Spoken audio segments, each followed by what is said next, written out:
കായംകുളത്തെ students police കേഡറ്റുകൾക്കും ambulance ഡ്രൈവർമാർക്കും ആദരം നൽകി doctor APJ Abdul Kalam study centre. Jeevadhara 2K4 എന്ന പേരിലായിരുന്നു പരിപാടി സംഘടിപ്പിച്ചത്. കായംകുളം DYSP ബാബുക്കുട്ടൻ ഉദ്ഘാടനം ചെയ്തു. കായംകുളത്തെ സ്റ്റുഡൻസ് പോലീസ് കേഡറ്റുകൾക്കും ആംബുലൻസ് ഡ്രൈവേഴ്സിനുമാണ് ആദരം നൽകിയത്. സ്റ്റുഡൻസ് പോലീസ് കേഡറ്റ് സമൂഹത്തിൽ ചെയ്യുന്ന സ്തുത്യർഹമായ സേവനങ്ങളെ മാനിച്ചുകൊണ്ടാണ് ആദരവ് നൽകിയത്. ഒപ്പം തന്നെ നാടിന്റെ സജീവ നാഡിയായി ആരോഗ്യ മേഖലയിൽ പ്രവർത്തിക്കുന്ന ആംബുലൻസ് ഡ്രൈവേഴ്സിനെയും ആദരിച്ചു. Study centre coordinator Ansar Kayamkulam അധ്യക്ഷത വഹിച്ച യോഗം കായംകുളം DYSP ബാബുക്കുട്ടൻ ഉദ്ഘാടനം ചെയ്തു.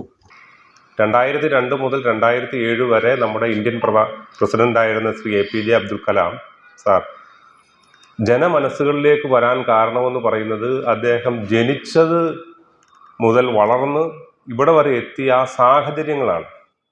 Kayamkulam municipal ward councillor PK Ambili, health inspector Hashim Abdul Majeed, counselling സൈക്കോളജിസ്റ്റും മോട്ടിവേഷണൽ സ്പീക്കറുമായ Sunitha CS, IRTC regional coordinator Jaffar Sherif, കവയത്രിയും എഴുത്തുകാരിയുമായ Maya Vasudevan, Kayamkulam boys higher secondary school students police cadet CPO Muneer, CPO Sindhu, study centre coordinator Aslam Chenkilath, BT interiors managing director Naufal Kayamkulam തുടങ്ങിയവർ പങ്കെടുത്തു. News bureau, Kayamkulam.